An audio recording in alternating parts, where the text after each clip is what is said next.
Koden, silakan. Oke. Aduh, maaf. Tolong jangan dimati-matiin ya. Tidak, hilang sendiri itu tadi. Iya, tadi kok bisa tato mati sendiri. Iya, tidak tahu. Oke ya, sudah ya. Oke, kita mulai. Baik. Shalom, selamat malam semua. Terima kasih untuk Pak Gembala, Pak Wesley bersama istri, Bu Elizabeth, dengan semua tim yang ada.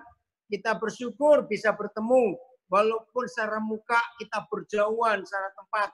Tapi Roh Kudus hadir. Lewat teknologi Zoom ini, kita bisa bersama-sama belajar.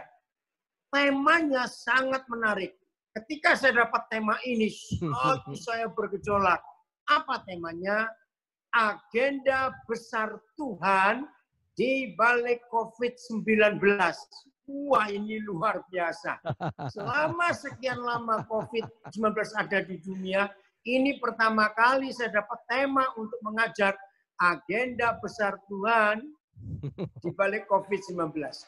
Saudara dikasih Tuhan, kalau kita melihat masalah virus corona ini dari sudut pandang kita, saya ulangi, kalau kita melihat virus corona ini dari sudut pandang kita manusia, pasti kita ketakutan.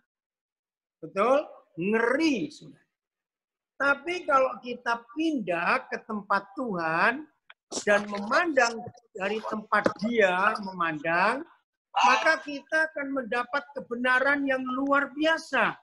Di balik COVID-19 ini, begini, agenda besar Tuhan untuk dunia tidak bisa dibatalkan dan digagalkan oleh bentuk masalah apa saja.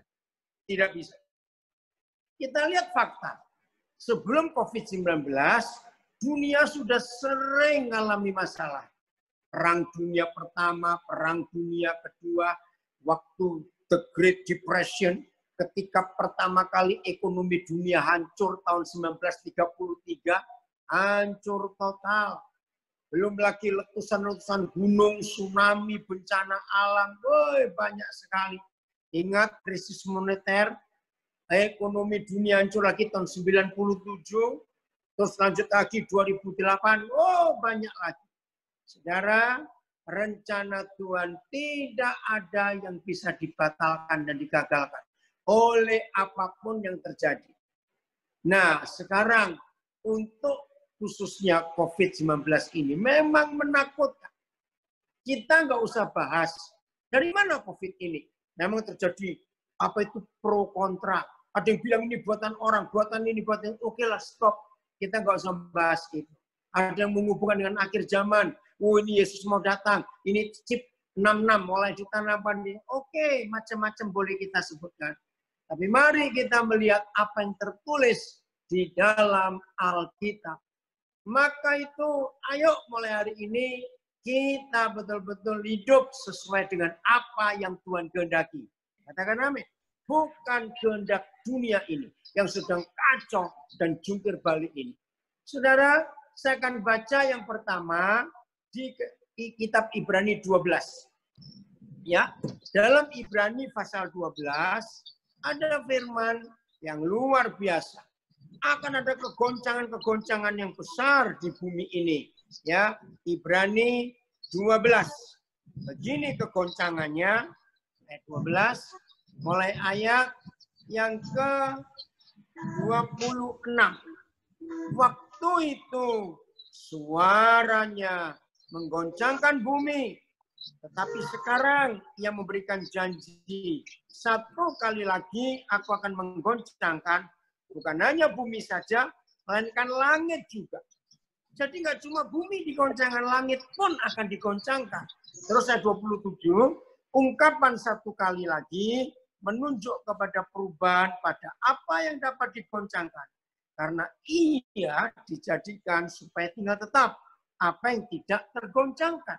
Nah, menurut firman ini, saudara, makin mendekati hari yang Tuhan tetapkan, kedatangan Tuhan Yesus, dan pemerintahan kerajaan surga nyata di bumi, seperti pengajaran doa Bapa kami, datanglah kerajaanmu, jadilah kehendakmu, supaya bumi jadi seperti surga.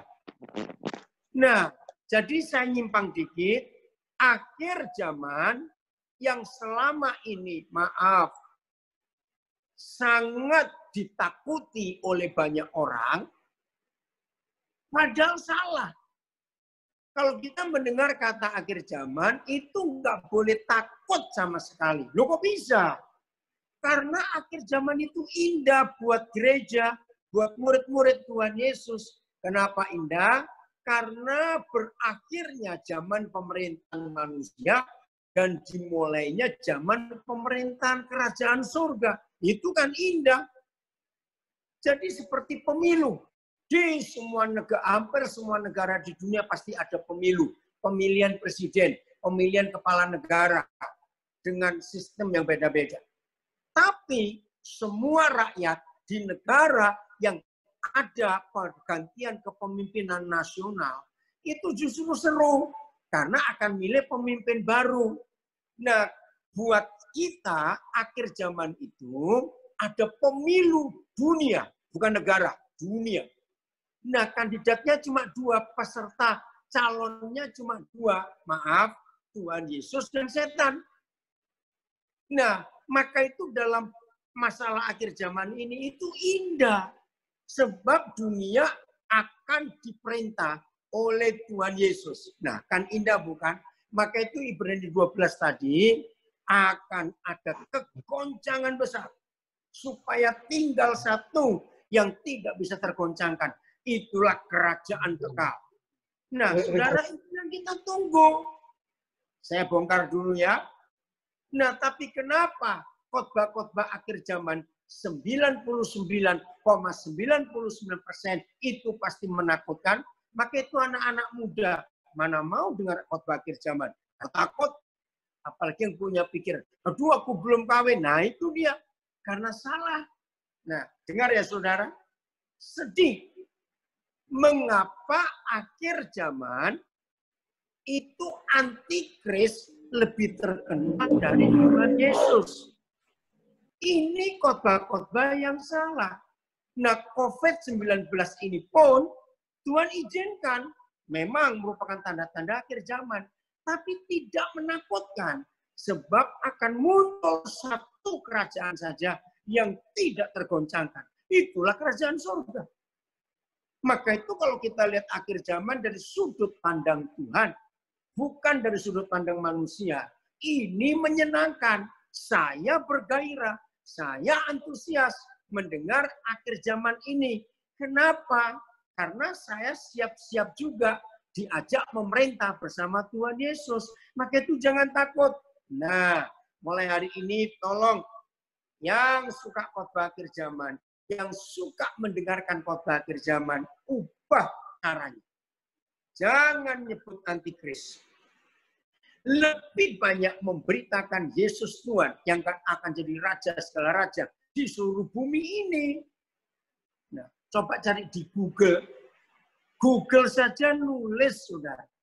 Ternyata antikris itu cuma disebut 5 kali di Alkitab. Catat loh. Dingin ya? Bukan 5 ayat.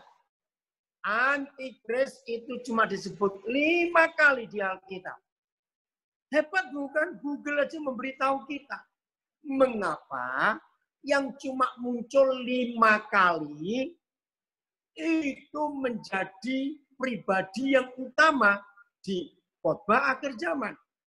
Yesus Kristus Raja segala raja yang muncul ratusan kali.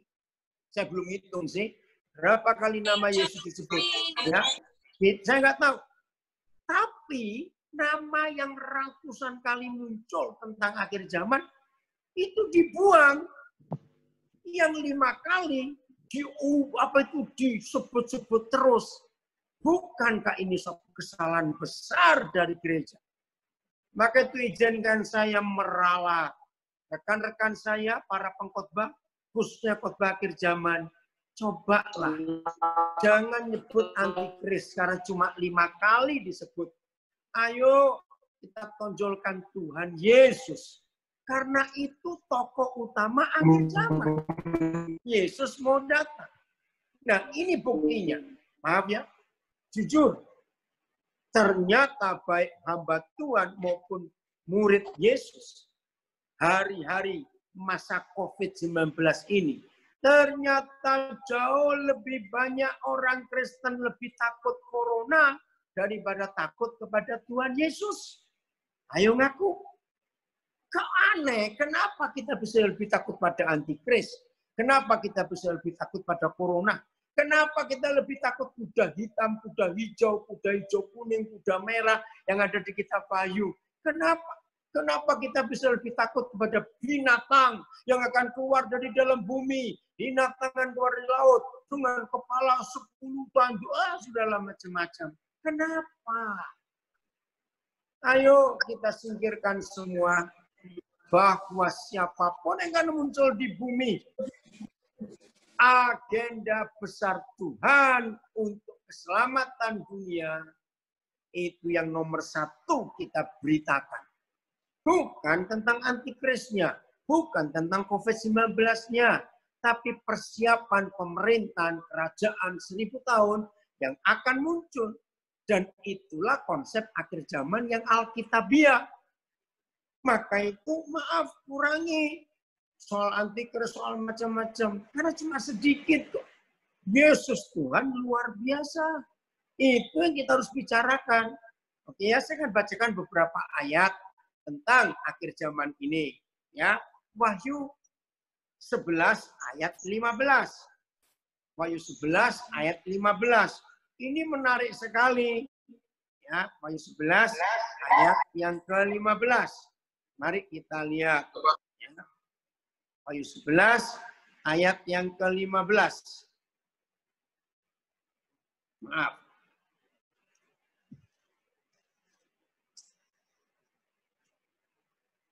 Begini, Wahyu 11 ayat 15.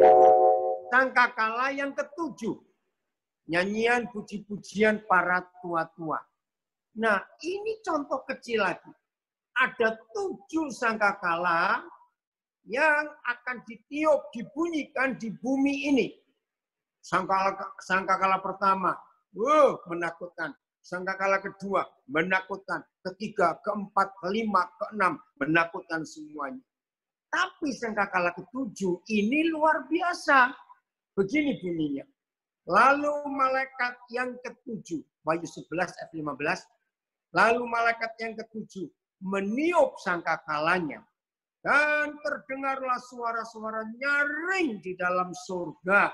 Katanya, suara-suara nyaring dalam surga. Katanya, pemerintahan atas dunia dipegang oleh Tuhan kita dan Dia yang diurapinya. Dan Ia akan memerintah sebagai raja sampai selama-lamanya. Nah, kalau ini kan keren, saudara. Pemerintahan atas dunia, seluruh dunia loh, akan dipegang oleh Tuhan kita, Yesus Kristus. Dan Dia yang diurapinya. Itulah gereja kita yang menang. Dan Dia, Yesus, bersama gerejanya akan memerintah sebagai raja di bumi. Nah, kalau akhir zaman kita khotbahkan ini, itu kan menyenangkan. Kita semuanya sebagai murid-murid Tuhan Yesus semangat. Karena akan diajak memerintah bersama Tuhan Yesus. Bumi jadi kerajaan damai. Yang Tuhan nubuatkan lama sekali. Senang nggak kalau mendengar akhir zaman seperti ini? Maka itu jangan ngomongin antikris lebih banyak. Puji Tuhan. COVID-19, saya masuk kepada COVID-nya. Nanti kita keluar lagi bicara soal kerajaan damai di bumi. COVID-19, tolong catat. Bukan dari Tuhan. Dalam nama Yesus. Maaf kalau ada gereja berkata, Tuhan yang buat COVID-19 itu salah. Tapi ada yang ngotot. Jelas Tuhan. Bukan Tuhan yang membuat. Tapi ada istilah, Tuhan yang mengizinkan. Salah juga. Dia nggak pernah mengizinkan. Karena menurut Yakobus 1 ayat 17, tolong catat, Yakobus 1 ayat 17, Setiap pemberian yang baik dan setiap anugerah yang sempurna datangnya dari atas, dari Bapa segala terang, yang di dalam dirinya nggak ada perubahan, nggak ada pertukaran, nggak ada.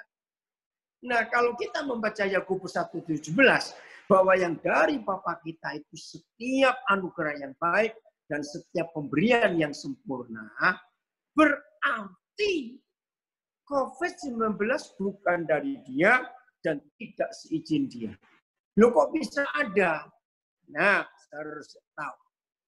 1 Yohanes 5 ayat 19. Tolong catat. 1 Yohanes 5 ayat 19. Ditulis begini. Saudara-saudara, kita semua berasal dari Tuhan. Betul, kita nggak ragu-ragu. Tapi ditulis 1 Yohanes 5:19, tapi kita ini walaupun berasal dari Tuhan, tapi kita tinggal di dunia, di bumi. Ternyata seluruh dunia, itu 1 Yohanes 5:19, berada di dalam kuasa si jahat. Habis. Jadi sejak Adam jatuh dalam dosa, otoritas yang Tuhan beri kepada Adam dan kepada semua keturunannya untuk mengelola, untuk menaklukkan bumi, diambil alih oleh iblis. Nah, sejak peristiwa Taman Eden pasal 3 kitab Kejadian itu, sampai nanti pemulihan kerajaan surga turun ke bumi, maka dari waktu itu sampai nanti, kalau gereja sudah berhasil membuat bumi jadi seperti surga, baru 1 Yohanes 5:19 hancur. Maka bumi tidak lagi di bawah kuasa si jahat. Tidak. Karena bumi kembali di dalam kekuasaan Tuhan.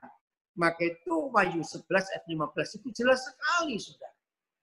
Nah, jadi tugas kita merebut kembali hak milik Tuhan, Bapa kita, Tuhan kita, hak milik atas dunia ini yang diserahkan Adam kepada iblis, kita harus rebut kembali. Jadi COVID-19 ini usaha iblis untuk merusak bumi. Ada bencana dulu, berapa ratus tahun yang lalu, namanya Black Death, kematian hitam di Eropa, wabah influenza di Eropa dan dunia, mati sekian puluh juta orang, mati sekian puluh juta orang, banyak wabah di dunia ini. Itu usaha iblis untuk menghapus manusia dari muka bumi. Tapi Papa nggak pernah rencana untuk menghapuskan itu, karena dia sayang kita. Nah, COVID-19 pun bukan dari Tuhan dan bukan Tuhan izinkan. Karena si jahat yang sudah menguasai bumi ini. Jadi nggak ada sejengkal tanah pun di dunia yang tidak berada di bawah kuasa si jahat. Semua tempat di bumi habis di bawah kuasa si jahat. Maka itu si jahat bisa seenak-enaknya merusak bumi. Nah, rencana besar Tuhan, agenda besar Tuhan untuk masa-masa seperti ini tema yang dipilih oleh Bapak Gembala, itu untuk mengambil alih bumi dari tangan si jahat. Dan itu tugas kita sebagai gereja yang diberi otoritas untuk memiliki kembali bumi ini. Oke, saya tunjukkan sekarang ayat-ayatnya. Lukas 12 ayat 32. Lukas 12 ayat 32. Nggak main-main, saudara, rencana Papa untuk dunia ini. Ya, Lukas 12 ayat 32. Begini kata Tuhan untuk kehidupan kita semua. Janganlah takut, hai kamu kawanan kecil. Kita ini minoritas. Janganlah takut, hai kamu kawanan kecil, karena Bapamu telah berkenan memberikan kamu kerajaan itu. Saudara, jangan main-main. Kita ini kawanan kecil, diberi kerajaan Tuhan. Bukan diberi kuasanya saja, kerajaannya. Maka itu kalau kita lihat firman ini dahsyat, saudara. Betapa indahnya, betapa ajaibnya Tuhan itu. Karena kita diberi kerajaannya. Dan Bapa telah berkenan memberikan kita kerajaannya. Kaget nggak kalau kita baca ayat ini? Jadi saudara dan saya nggak sekedar diberi kuasa, bisa bernubuat, ya bisa lihat penglihatan, bisa ngusir setan. Lebih daripada itu. Karena kita diberi kerajaannya. Serius. Lukas 22 ayat 29. Ya, menjelang Tuhan Yesus naik ke surga, begini kata Tuhan. Lukas 22 ayat 29. Dan aku menentukan, Yesus menentukan, menetapkan, memberikan mandat, memberikan wewenang, memberikan kekuasaan, hak-hak kerajaan. Saya ulangi, dan aku menentukan hak-hak kerajaan bagi kamu, bagi kita gerejanya, murid-murid Tuhan Yesus ini. Seberapa besar? Sama seperti yang Bapakku menentukannya bagiku. Saudara, saya minta saudara menyadari firman ini. Berarti otoritas kerajaan yang kita terima dari Tuhan Yesus itu setara dengan otoritas kerajaan yang Tuhan Yesus miliki. Nah, saudara mikir apa kalau dengar ini? Apa takut dengan COVID-19? Apa takut dengan bencana alam? Takut dengan macam-macam? Bahkan di sosial media kan muncul yang enggak. Woi, nanti akan datang virus lebih jahat dari COVID-19. Nah, orang jadi ketakutan semua melihat semuanya itu. Nggak usah takut. Kalau kerajaan surga sudah diberikan kepada kita, lalu hak-hak kerajaan yang Yesus terima dari Bapa, hak-hak kerajaan itu juga yang Tuhan Yesus berikan kepada kita, murid-muridnya. Mau takut apa menghadapi semuanya ini? Maka itu saya ulangi lagi sekali, maafkan saya. Yang masih suka khotbah akhir zaman, maaf, dan nakut-nakutin jemaat, bertobat. Akhir zaman tidak sengeri yang seringkali dikhotbahkan dalam bentuk yang salah. Maaf. Tolong cari di Google, antikris cuma 5 kali disebut. Saya akan bongkar kesalahan kita selama ini. Di seluruh kitab Wahyu, 22 pasal itu, tidak ada satu kali pun kata antikris. Kaget nggak sudah? Tidak ada. Yang ada kata antikris paling banyak itu di 1 Yohanes 2. Di Matius ada juga, tapi 1-2 kali saja. Di kitab Wahyu tidak ada. Di 2 Tesalonika tentang kedatangan Tuhan Yesus juga nggak ada kata antikris. Begitu pula di kitab Daniel tidak ada kata antikris. Jangan ditambah-tambahi, saudara, maafkan saya. Jangan nambah-nambah. Antikris cuma 5 kali disebut. Maka mulai hari ini para pengkhotbah akhir zaman, ayo kita didikan Tuhan Yesus. Amin. Dia yang mau datang kembali menjadi raja di bumi untuk memerintah di bumi, kerajaan damai nyata. Itu yang kita beritakan. Maaf. Lalu apa itu COVID-19? Positifnya kita ambil. Negatifnya nggak usah kita urusi. Apa positifnya? 1. Dengan COVID-19, gereja dimurnikan. Dengar kata dimurnikan. Bagaimana pemurnian gereja di masa COVID-19? Jelas sekali. Kita nggak bisa hura-hura lagi. Karena kita harus kebaktian di rumah. Ini ingat zaman Yusuf dulu di Mesir. Ingat zaman Musa sendirian di Mesir. Ingat zaman Daniel, Sadrak, Mesak, Abednego.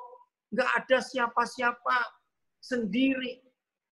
Ingat murid-murid Yesus di Kisah Para Rasul yang sembunyi di goa-goa karena dikejar-kejar oleh orang-orang yang benci pelayanan Tuhan Yesus. Lihat, seluruh pasal Kisah Para Rasul, 28 pasal, selalu menuliskan gereja rumah. Ya, ibadah di rumah. Ditulis begitu. Maka itu surat-surat Paulus, saudara baca. Salam kepada orang-orang kudus di rumah keluarga siapa. Jadi, dengan COVID-19, Tuhan ingin kita kembali ke gereja pola Alkitab. Coba lihat. Nggak ada alat musik. Kita nggak perlu pakai baju baik-baik lagi, bagus-bagus. Kalau ibadah di rumah, nggak perlu. Tapi Tuhan hadir. Nggak perlu lampu yang gemerlapan. Nggak perlu multimedia. Nggak perlu. Yang ada saja kita pakai. Nah itu pemurnian gereja, pemurnian ibadah. Kita tidak boleh tergantung musik dan lagu untuk Tuhan hadir. Ingat zaman Kisah Rasul, nggak ada musik. Ingat di negara-negara komunis, negara-negara yang Injil dilarang, nggak ada, rame-rame tidak ada. Tahun 82, saudara, bulan Januari, Februari, saya dapat kesempatan yang luar biasa.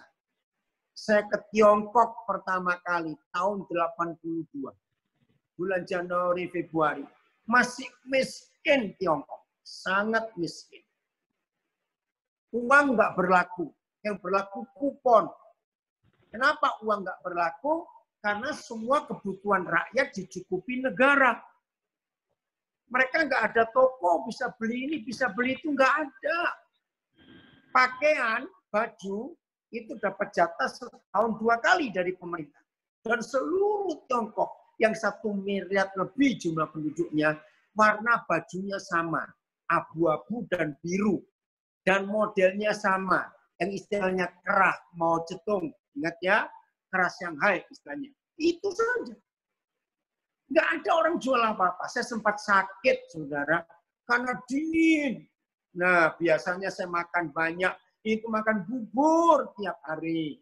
Saudara pernah tahu nggak? Dulu sebelum saya ke Tiongkok, saya itu nggak bayangkan. Kenapa sih yang semua dari Tiongkok, sayur asin, kecap asin, betul nggak? Asinan buah, ya. Kenapa kok semuanya diasin? Nah, setelah sampai Tiongkok, saya baru tahu. Karena begitu susahnya orang hidup, nggak ada kulkas, lemari es nggak ada. Jadi kalau mereka punya ikan lebih, daging lebih, sayur lebih, termasuk telur asin, itu dari Tiongkok semua. Maka supaya awet mereka asinkan. Oh, saya baru tahu. Begitu menderitanya di Tiongkok waktu itu, saudara. Ya, tiap hari saya ikut mereka. Maaf, kencing dan BAB itu nggak boleh dibuang. Ditampung, saudara. Memang untuk apa? Untuk pupuk. Woi, maka itu saudara waktu saya di Tiongkok tahun itu melihat wortel itu selengen-lengen tangan, saudara. Gede-gede, lobak juga.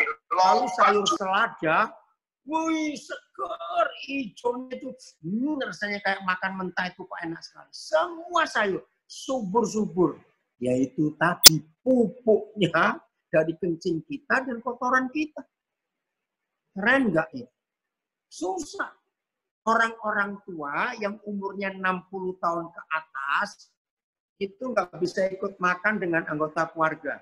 Lalu istilah kita ya di setiap RT, mereka itu harus dijatah oleh pemerintah. Ya, dijatah oleh pemerintah.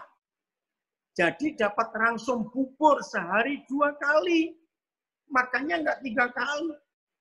Nah pas saya sakit harus dibawa ke dokter. Tapi nggak ada uang. Ya, terus bilang, kamu kan punya kupon. Oh iya, saya punya kupon. Ada warna merah, ada warna hitam, ada warna abu-abu, tergantung. Nah itu bisa ditukar. Ada kios-kios pemerintah untuk penukaran. Minyak goreng, garam, ya ditukar pokoknya. Gula atau makanan yang lain, ditukar semuanya. Nah pas saya ke dokter, lalu yang antar saya bilang, sekarang kamu keluarkan kuponmu. Biar dokter ini yang milih mau apa. Wih, saudara, begitu susah. Tapi di situ anak-anak Tuhan, murid-murid Yesus hebat, kuat imannya, luar biasa. Enggak ada Alkitab, enggak ada alat musik, tidak ada gedung ibadah, tidak ada. Semuanya istilah di bawah tanah. Bukan berarti di bawah tanah, betul tidak. Sembunyi-sembunyi. Kalau ibadah, tapi surga turun. Sukacita mereka luar biasa. Saya cerita ya, saudara. Saya sudah keliling ke lebih dari 50 negara di dunia. Tapi saya belum pernah melihat waktu itu negara yang begitu banyak orang gila, yaitu Tiongkok. Kenapa kok banyak orang gila? Gilanya bukan gila marah-marah, gila pakaian kotor, cumpang-cambing, tidak. Gila yang diam saja nggak bisa ngapa-ngapain. Loh, siapa mereka waktu mau cetung berpuasa? Tolong catat, waktu mau cetung berpuasa, dimusuhi itu 2 kelompok orang. 1 orang-orang kaya, 2 orang-orang lulusan Amerika dan Eropa. Itu musuh utama komunis. Begitu mau cetung berkuasa tahun 49, 48, langsung tidak ada seorang pun rakyat Tiongkok yang punya sertifikat tanah atas nama sendiri. Semuanya milik negara.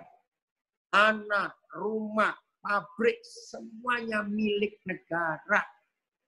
Bayangkan orang-orang sudah kaya raya selama berapa generasi, 1 hari langsung miskin. Karena semua milik negara.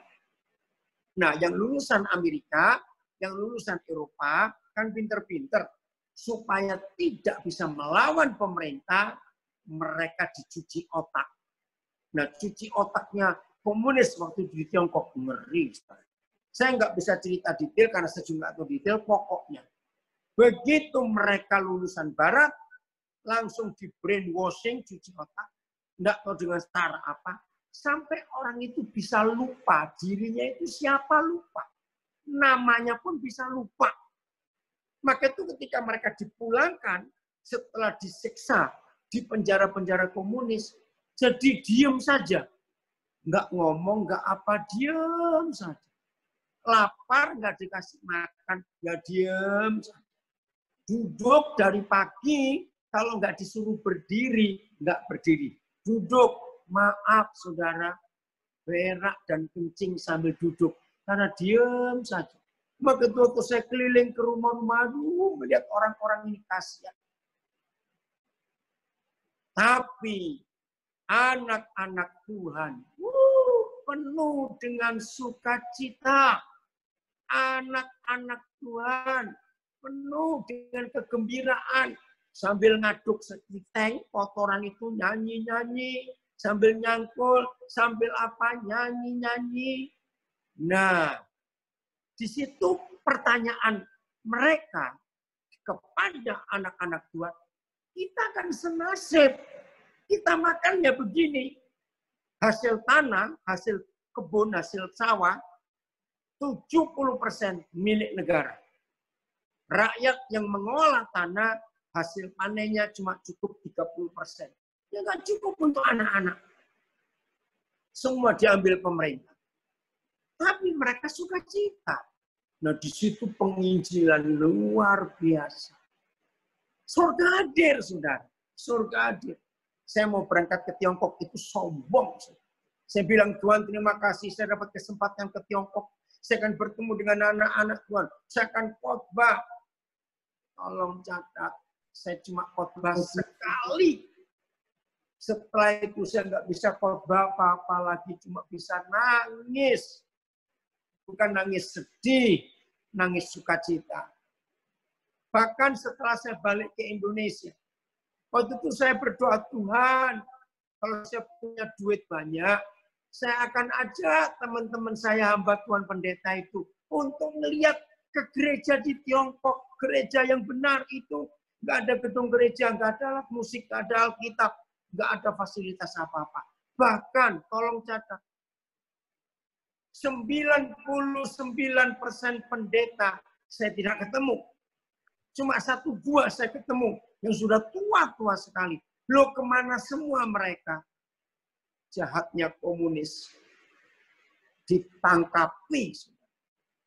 Dan istri anak-anak tidak pernah tahu ada di mana suami dan papa mereka. Enggak tahu. Bahkan mereka tidak berharap untuk suaminya atau papanya kembali. Karena mereka berharap, Tuhan lebih baik engkau panggil. Karena mereka tahu siksaan komunis itu kejam daripada lama-lama hidup. Sampai begitu loh doanya, saudara. Tapi gereja bertumbuh. Maka itu kalau saya lihat sekarang pandemi ini, COVID-19, dengan penyiksaan gereja di Tiongkok zaman itu, apalagi di zaman kisah para rasul, Kaisar Nero yang begitu jahat, ngeri sekali. Kita ini belum ada apa-apanya. Maaf, waktu ISIS berkuasa, berapa banyak saudara kita, murid Yesus mati. Disiksa hidup-hidup, dipenggal kepalanya, ingat ISIS itu. Itu kan lebih hebat daripada COVID-19. Tapi gereja mengalami pemurnian yang luar biasa. Maka itu ada positifnya COVID-19. Satu, gereja dimurnikan. Nggak perlu yang wah. Nggak perlu lagi yang sederhana. Kembali ke rumah-rumah. Gereja kembali ada di rumah. Menikmati hadirat Tuhan. Yang kedua, orang Kristen dimurnikan. Karena di rumah. Nggak bisa rame-rame. Seperti kami di Papua, sudah 2 kali hari Minggu ini, kami boleh beribadah. 2 kali hari Minggu. Ya, baru. Tapi di banyak tempat di Jawa, di Sumatera, belum boleh semuanya untuk beribadah. Nah, ini pun ibadah dibatasi. Tetap protokol kesehatan dilakukan. Jarak 1 meter kiri kanan, muka belakang. Nggak boleh lebih. Maka itu kapasitas gedung jadi berkurang. Karena nggak boleh banyak-banyak. Dan di Papua, untuk orang Kristen hanya sekali seminggu beribadah. Itu hari Minggu. Untuk orang Advent hanya hari Sabtu. Untuk orang Muslim hanya hari Jumat. Di tengah minggu tetap dilarang kumpul. Ya udah, kami tetap nikmat. Nah, di sini anak-anak Tuhan dimurnikan. Ya, lagi ada pemurnian besar-besaran sekarang.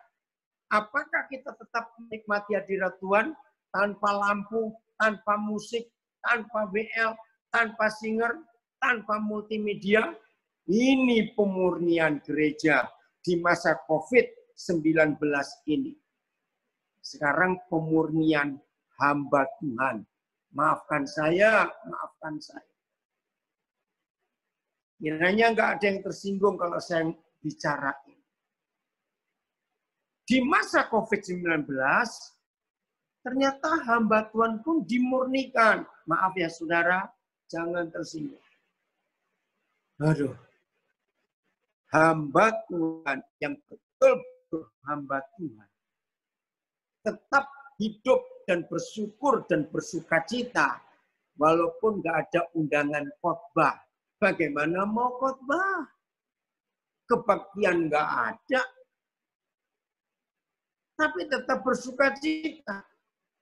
Nah, hamba Tuhan yang melayaninya itu untuk hidup, yang bukan hidup untuk melayani, di masa COVID-19 kelihatan jelas. Maaf, kita semua ngerti toh kata PK, ngerti toh? Maaf.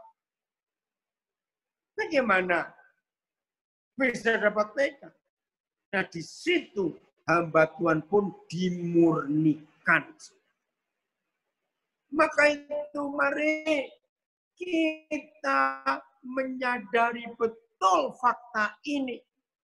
Maka itu viral kok berapa minggu yang lalu ada pendeta gereja besar berkata keuangan gereja tinggal 15%.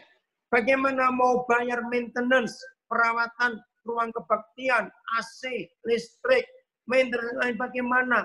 Apalagi gedung gereja besar yang masih kredit, yang harus sewa. Maaf. Wow, pemurnian besar-besaran. Selama kita ibadah di gedung gereja yang wah, maaf. Atau saya tanya dulu begini, sebelum saya jawab teruskan ini, karena ini sangat tidak enak kalau menurut. Menurut saudara, kita ini bisa berlaku munafik di rumah atau di gereja? Saya tahu jawabannya. Di gereja kita bisa munafik, bukan? Ya itu dia. Nah kalau di rumah munafik ya nggak lucu, mau munafik sama siapa? Nah ini pemurniannya. Maka tinggal serumah. Bahkan ini tahun ini kami 28 tahun pernikahan. Dan selama 28 tahun, baru hampir 3 bulan ini kami intens 24 jam sehari di rumah. Berdua. Nah ada 2 anak kami yang tinggal serumah juga, mereka guru. Belum pernah. Seminggu 7 hari. Nah, begitu pula semua kehidupan. Jadi nyata. Betul tidak? Saya percaya semua kita. Selama COVID-19 ini sedang dimurnikan habis-habisan. Bagaimana hidup kita yang sesungguhnya?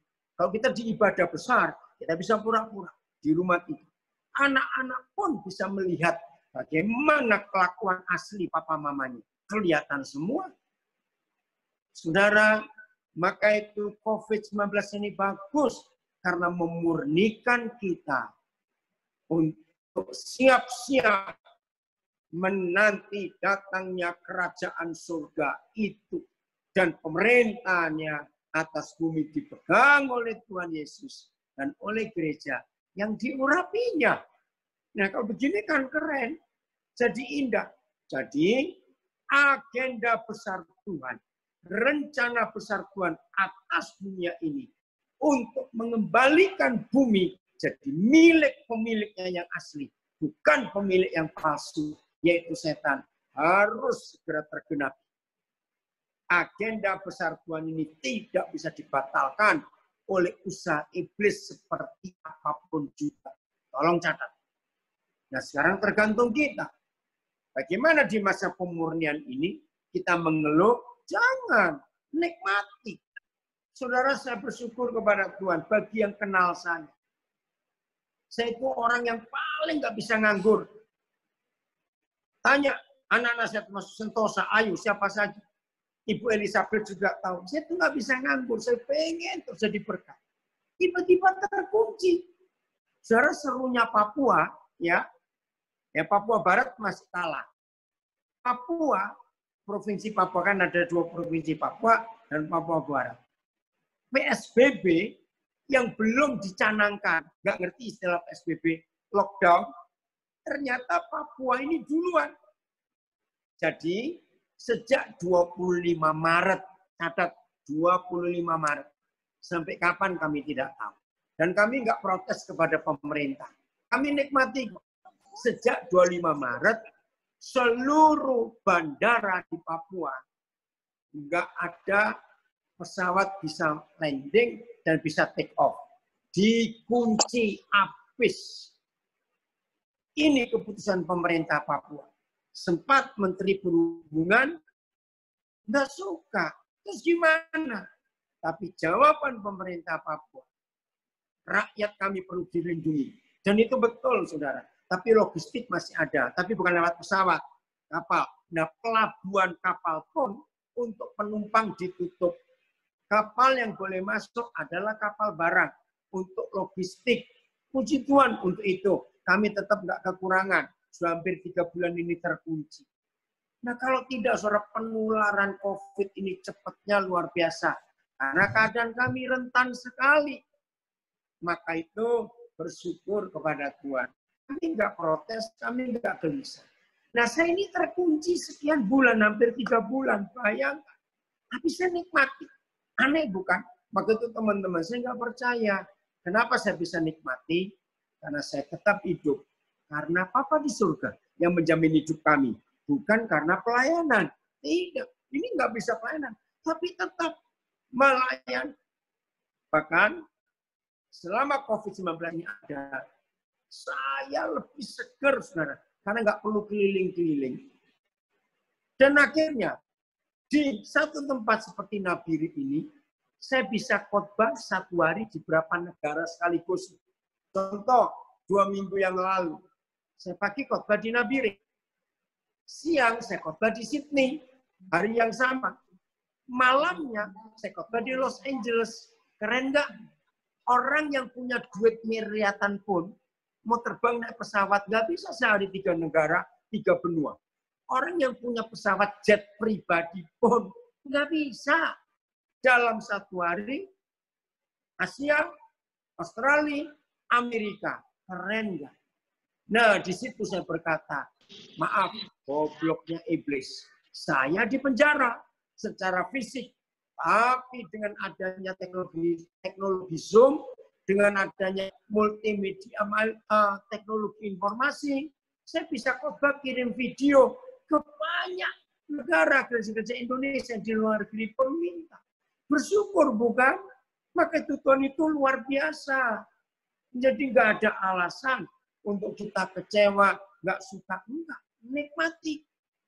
Bahkan kepada saudara-saudara yang dipaksa harus isolasi mandiri 14 hari, bukan? Saya selalu menghibur mereka. Kalau saya dengar ada yang isolasi mandiri, saya langsung telepon, saya kuatkan, saya hibur, saya ajak bergurau. Nggak boleh stres ya, nggak boleh putus asa, nggak boleh marah-marah. Ini waktu yang indah.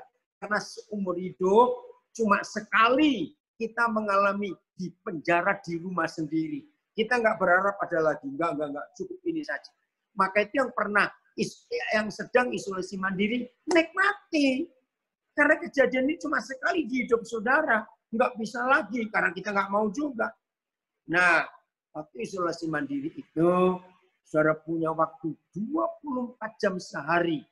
Full dengan Tuhan. Nah, kita hati-hati dengan sosial mediamu ya. Kalau diisolasi mandiri. Waktu sibuk dengan Tuhan. Nah, saya ngajar begini kepada saudara itu.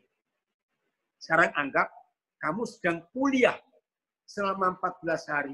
Loh, kuliah apa 14 hari? Nah, ini caranya. Jadikan 1 hari itu 2 semester. Belajar yang banyak. Bisa toh?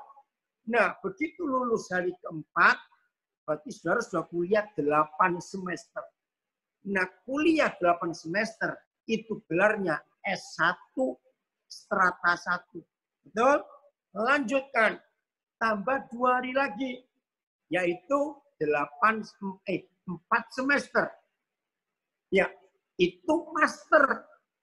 Jadi, saudara masuk hari ke-9, hari ke-6. 4 hari pertama, ditambah 2 hari, hari ke-6, masuk hari ke-7, saudara ngambil doktor S3. Keren nggak itu? Nah, kalau kita punya motivasi bahwa isolasi mandiri gara-gara COVID-19 itu dampaknya luar biasa, maka indah. Maka itu jangan salahkan COVID-19. Ini berkat untuk gereja dimurnikan. Murid Yesus dimurnikan. Hamba Tuhan dimurnikan. Maka itu tema ini luar biasa. Pak Gembala, Pak Wesley, terima kasih. Saya pun diberkati dengan tema agenda besar Tuhan di masa COVID-19. Agendanya apa?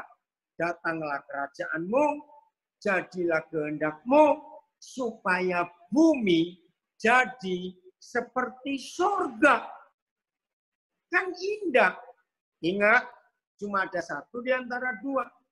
Kalau bumi tidak jadi seperti surga, maka bumi jadi seperti neraka. Dan sekarang lihat, terbukti bumi jadi seperti neraka karena kejahatan yang luar biasa. Lihat kasus di Amerika barusan ini, itu usaha setan, rasialis. Tolong ya, saya ingin berkata ini. Satu-satunya kebencian Tuhan, yaitu kalau kita membedakan warna kulit, Tuhan benci. Kenapa? Karena satu-satunya hak yang Tuhan tidak pernah beri kepada manusia, yaitu ketika saudara dan saya mau didatangkan, dilahirkan ke dunia, Tuhan nggak pernah tanya, Daniel, Wesley, Elizabeth, Sentosa, siapa saja nama-namanya, kalau Yanti wisuda ikut, saya panggil. Ketika kita mau dilahirkan, Papa nggak pernah tanya, Daniel, kamu ingin lahir jadi bangsa apa? Nggak ada. Itu hak Tuhan 100%. Yang lain itu hak kita. Maka itu Tuhan sakit hati kepada kita kalau kita membedakan ras, warna kulit, bertobat. Amerika hancur gara-gara rasialis. Ayo, kembalikan rencana besar Tuhan ke dunia, yaitu membuat bumi jadi sama seperti surga. Kita usir neraka dari bumi, dari semua kebencian, kemarahan, kita usir dan datangkan kerajaan surga, yaitu Raja Damai. Ayat terakhir, saudara, Yesaya 11. Inilah rencana besar Tuhan atas dunia di tengah-tengah pandemik COVID-19 ini. Yesaya pasal 11. Ya, lihat judulnya. Luar biasa. Ya, ayat 1. Judulnya apa? Raja Damai yang akan datang. Siapa itu? Tuhan Yesus. Nah, ini khotbah akhir zaman. Jangan antikrisnya, jangan apa itu tanda nam-namnya, jangan masalah chip, jangan masalah kuda hitam, kuda hijau, kuning, kuda merah. Jangan. Khotbahkan Raja Damai yang mau datang. Dunia akan berubah sungguh-sungguh. Ya, saya langsung baca ayat yang ke-6. Karena waktu. Serigala akan tinggal bersama domba. Ini damai. Macan tutul akan berbaring di samping kambing. Anak lembu dan anak singa akan makan rumput bersama-sama. Dan seorang anak kecil akan menggiringnya. Ayo, saudara kalau baca ini aneh enggak?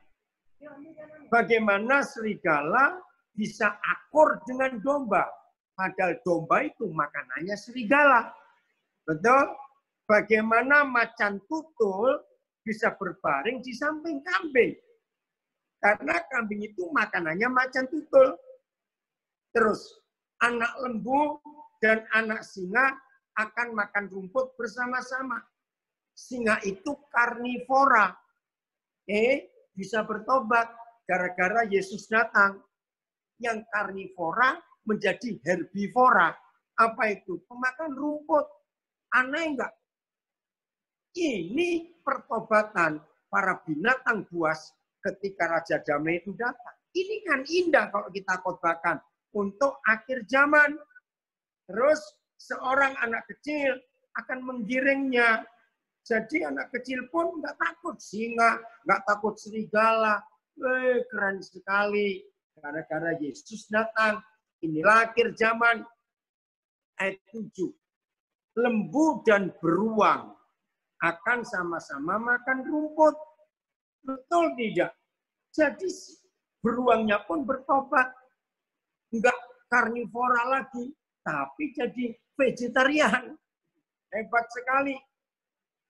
Dan anaknya, anak lembu dan anak beruang tadi akan sama-sama berbaring. Jadi akur mereka berdamai. Sedang singa akan makan jerami seperti lembu.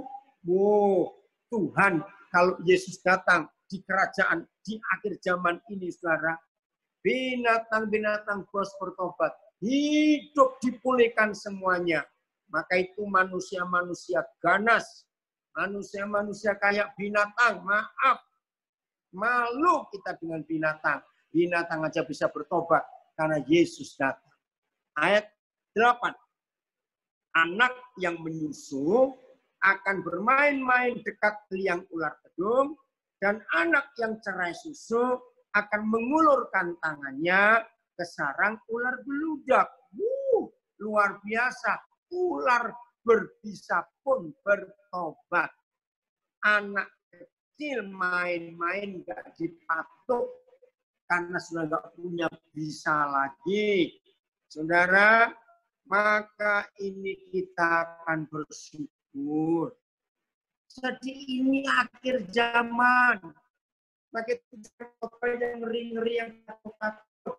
Ayo kita ubah khotbah gereja. Ayat 9. Wah, ini tidak atau yang berlaku busuk di seluruh gunungku yang kudus. Nggak ada lagi. Aman. Nggak ada kejahatan, nggak ada kebusukan, kemunafikan. Tidak ada. Nah itu COVID-19 memurnikan kita semuanya. Di seluruh gunungku yang kudus. Nggak ada yang berlaku busuk dan berbuat jahat. Sebab seluruh bumi, ingat tadi 1 Yohanes 5:19, di bawah kuasa jahat, tapi kalau Raja Damai datang, seluruh bumi dikatakan penuh dengan pengenalan akan Yahweh Tuhan. Jadi semua manusia, semua binatang kenal Tuhan kita. Maka itu bumi damai. Seperti air laut yang menutupi dasarnya. Ayat 10, maka ada waktu itu, ada waktu Yesus datang, Raja Damai datang. Taruh dari pangkal Isai, ini bicara zaitun. Pohon zaitun itu unik. Tebanglah sampai habis dari permukaan tanah nggak kelihatan. Asal masih ada akarnya di dalam tanah, biarkan. Pohon zaitun nggak pernah mati. Kecuali dicabut dengan akarnya dia mati. Ini taruh dari pangkal Isai akan, pada waktu itu, taruh dari pangkal Isai akan berdiri sebagai panji-panji bagi bangsa-bangsa. Dan akan dicari oleh suku-suku bangsa. Dan tempat kediamannya, wow, gereja Tuhan ini akan menjadi mulia. Saudara, ini akhir zaman. Maka itu jangan takut melihat semua perubahan ini. Jadi mulai hari ini, saudara dan saya akan menikmati kerajaan damai di bumi. Ya, jadi agenda besar Tuhan di masa COVID-19 enggak akan terhalang. Tetap terjadi. Bumi harus jadi sama seperti surga. Amin. Pemerintahan bumi dipegang oleh Tuhan kita dan oleh kita yang diurapinya. Keren toh? Semangat menghadapi zaman. Tuhan Yesus memberkati kita semuanya. Terima kasih lagi sekali Bahtera Surya Baru Surabaya yang memberi kesempatan untuk saya boleh berbagi. Tuhan memberkati semuanya. Oke. Luar Maaf biasa, ya Pak Wesley, saya harus keluar karena 5 menit lagi saya akan on air. Ya, terima kasih. Tuhan memberkati. Terima kasih Koden. Ya, Koden semuanya luar biasa. saudara. Ya. Tapi untung Koden ya, di Kenapa? Papua untung di Papua masih signalnya masih bagus. Iya, ini pakai wifi di rumah, pakai IndiHome. Luar biasa. Luar biasa. Baik. Jadi terima Koden kasih. tidak terima kasih Tuhan berkati Koden. Salam ya, God bless. Ya, baik Koden. Ya, sampai bertemu. Ya, oke, sampai bertemu kembali. Baik, saudari kasih Tuhan. Bu Puji bisa di-open. Oke, saudara masih ikut ya. Kita diberkati, jangan takut kepada COVID. Jangan juga takut kepada antikris. Bahwasanya itu bukan diizinkan Tuhan, juga bukan diciptakan Tuhan COVID itu. Tapi it must be so. Ya saudara, kita dikuatkan dengan perspektif yang berbeda. Nah, waktunya